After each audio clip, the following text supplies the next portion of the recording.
Words have power. We are going to look at how our emotions change when we see something that we like or dislike, and how our words get charged with meaning that is either on the positive or on the negative, which changes our experience of the whole scenario.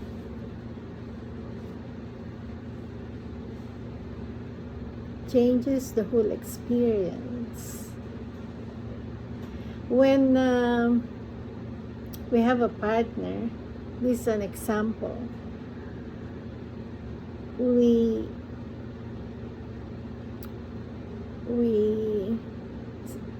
usually say some nice things to each other, and sometimes we even whisper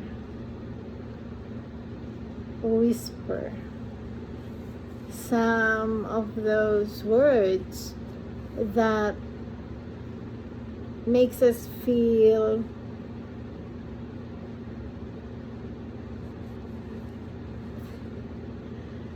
excited, happy,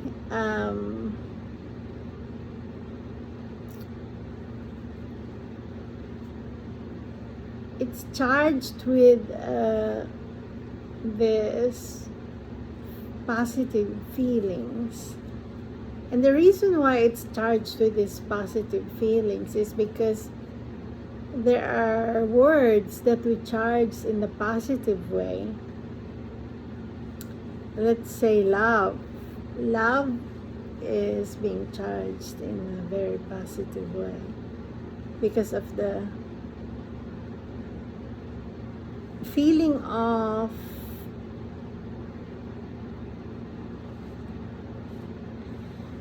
completeness that we experience when someone is with us and we are whispering all these words, like words about how you like each other and how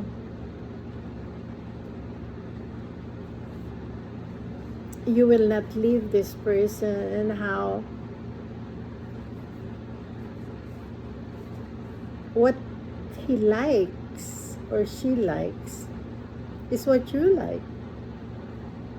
It's this meeting of the minds of these two people, meeting two similar personalities getting together.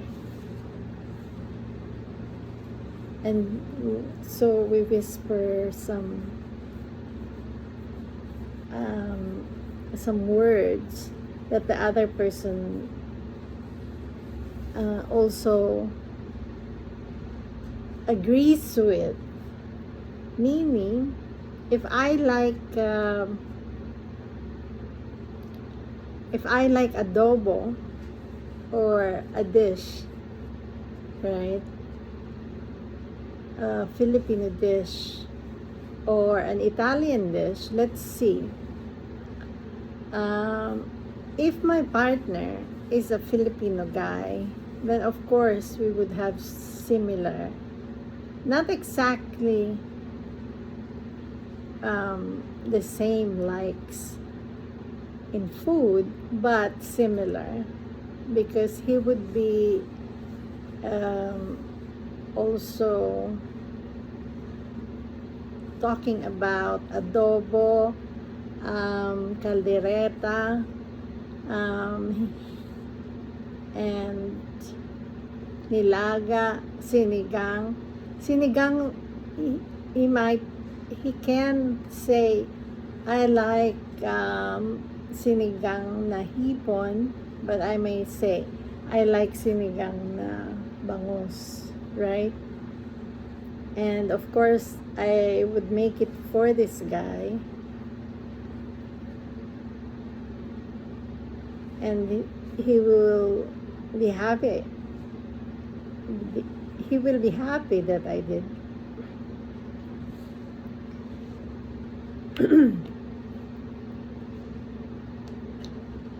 So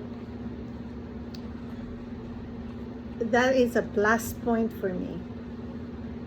So when we're together with someone, we are collecting plus points and minus points together. And when the minus points are more than the plus points, that's when we separate. But when the plus points are a lot greater than the minus points, then when the plus points are greater, of course we will still be together. What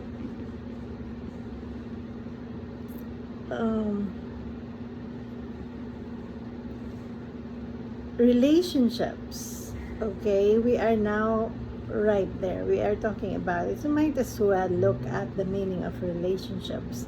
Relationship, and that word is the word ship, because we as single people, two single people getting together and riding that ship.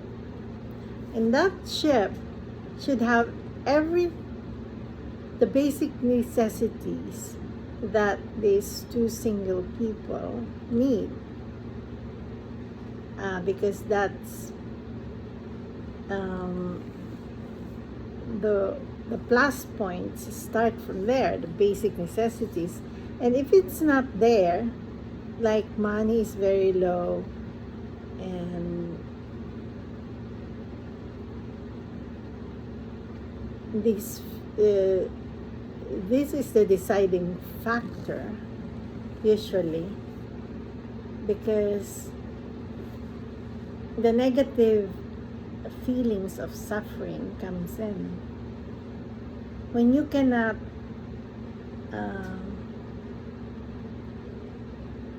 move around because you don't have money, and you don't have money to buy soap to clean yourself. The other person will not like you anymore because you will stink, right? So the basic necessities has to be in. If I knew this, but this is commonsensical, no? You wouldn't go for a man that doesn't have money to even take a shower with, or buy soap and take a shower with that soap and water. Of course, this person must have money to pay for the water bills, otherwise it will be cut off, and he will not be able to take a shower and make himself or herself clean and smelling clean, right? So you will lose the other person when you don't have this basic necessities, because the suffering is too much to bear. Now, so then if this is commonsensical, then before we plunge into this relationship, we need to be able to have the basic necessities, so that then we can help each other um, fulfill the basic necessities, the basic necessities that will ensure that the body will smell okay, and then you would want to sleep with this person, you know. That's one of the things. Let's just talk about that one thing, because it's a long story. To cut the long story short, let's focus on money. So it is, if it is essential that we have those basic necessities when we have a relationship or when we get married, because those kids that we will produce will need those basic necessities. And if it's not there, what will happen is one of you will decide to leave the relationship. And it will be staged in such a way that words will be used and charged in a negative way. Let's say, for example, instead of saying, I like the same food that you like to eat, the other person will start saying, I don't like what you're eating. He or she will go the opposite way. And you can see that this person is now trying to sabotage the relationship. It's easy. It's easy to sabotage it because it's based on what you both like. So you start talking about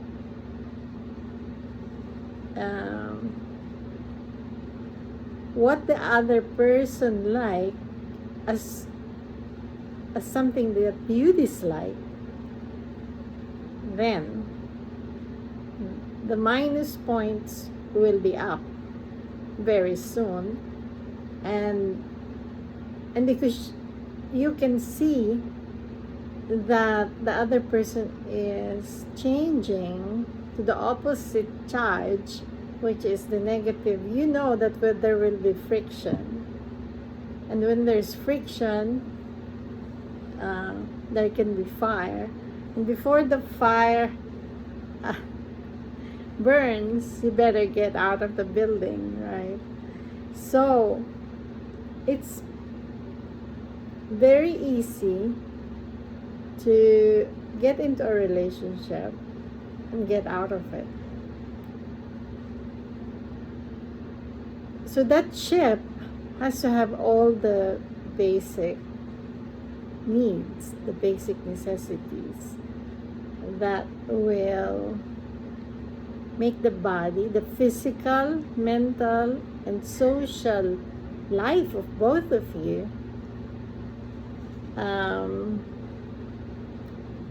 contributing to the common good, to each other's common good, to your personal physical survival, and to the calmness of the mind, the peace and the calmness of the mind. It only becomes calm when the basic needs are there and the likes of both of you are somewhat aligned. But if you start having dislikes, about this person and it continually adds up, this will create a problem, and the relationship, the ship, will collapse, and you will eventually decide to leave the ship. So it's easy to create and uncreate a relationship, but there are other intricacies involved where people stay in relationships even if it's not okay, and they get abused physically, emotionally, mentally, and all that. But we're not getting into that yet at this moment. We're just looking at the basic survival being an important part of a relationship. And the words that we use in that relationship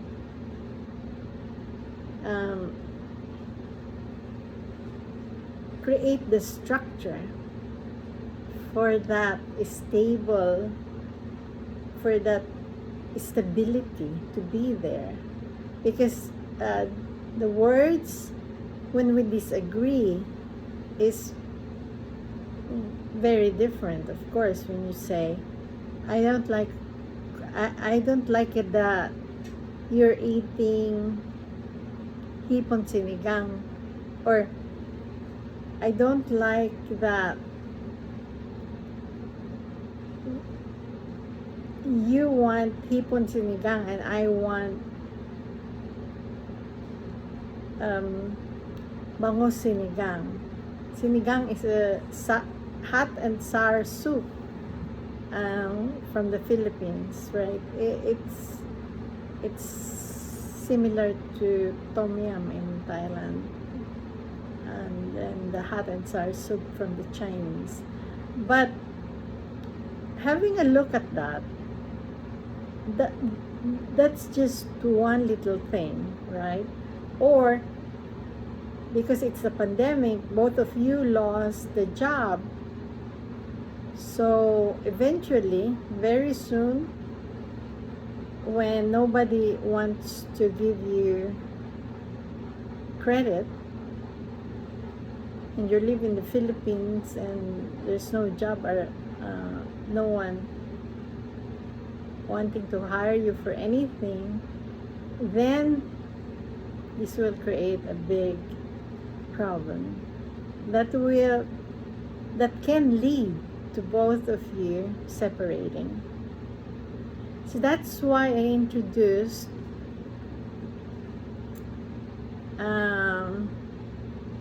this pilot project of giving money to the kids weekly, because I'm looking at the effect of this to the kids, no matter how small it is, because I don't have a big stack of money, but this pilot project will tell me the effects, will give me a feedback of how this affect the kids. Because I know for a fact, using common sense, that money and the lack of it in relationships can wreak havoc to the relationship, and it can lead to relationship downfall and collapse. For us to create a stable relationship, we need the basic necessities. We need the money that will give us the basic necessities: a home,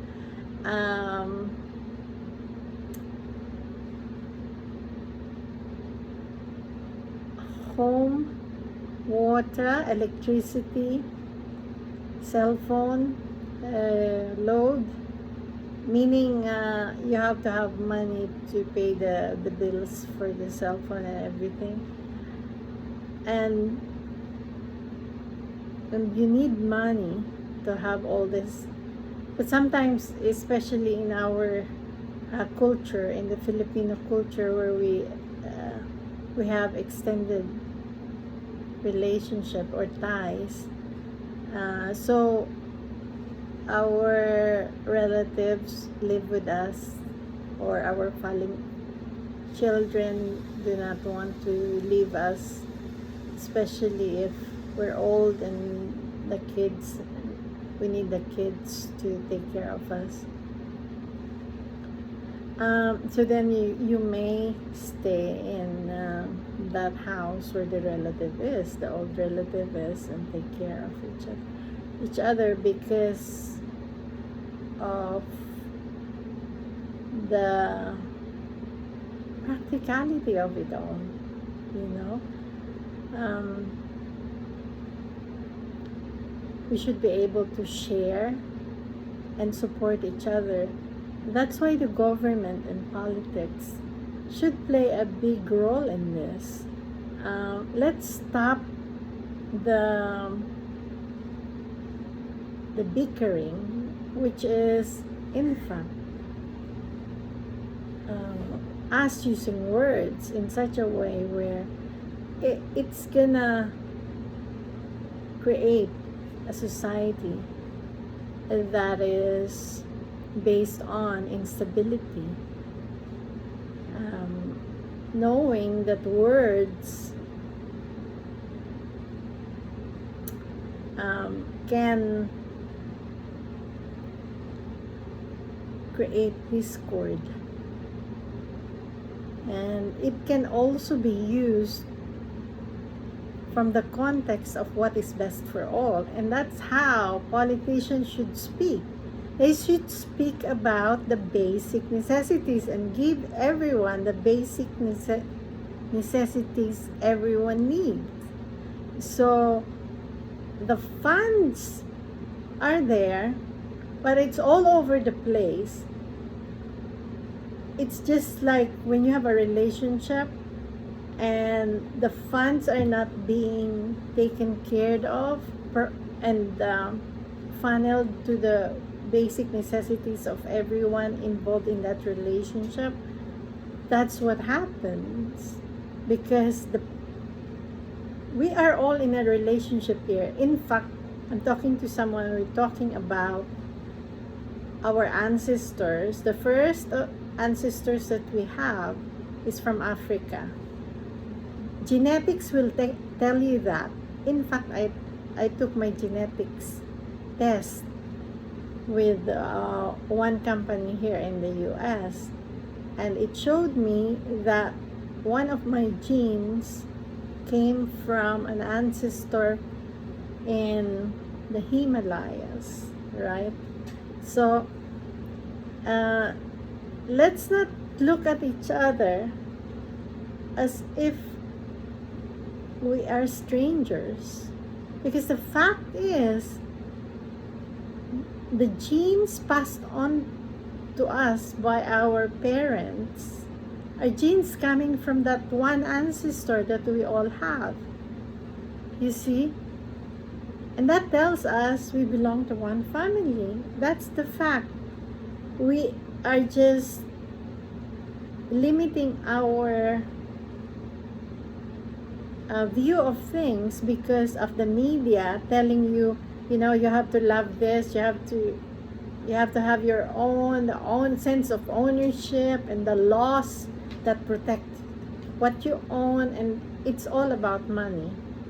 So let's see relationship as what it is, meaning whatever relationship we have with others starts with our relationship with ourselves.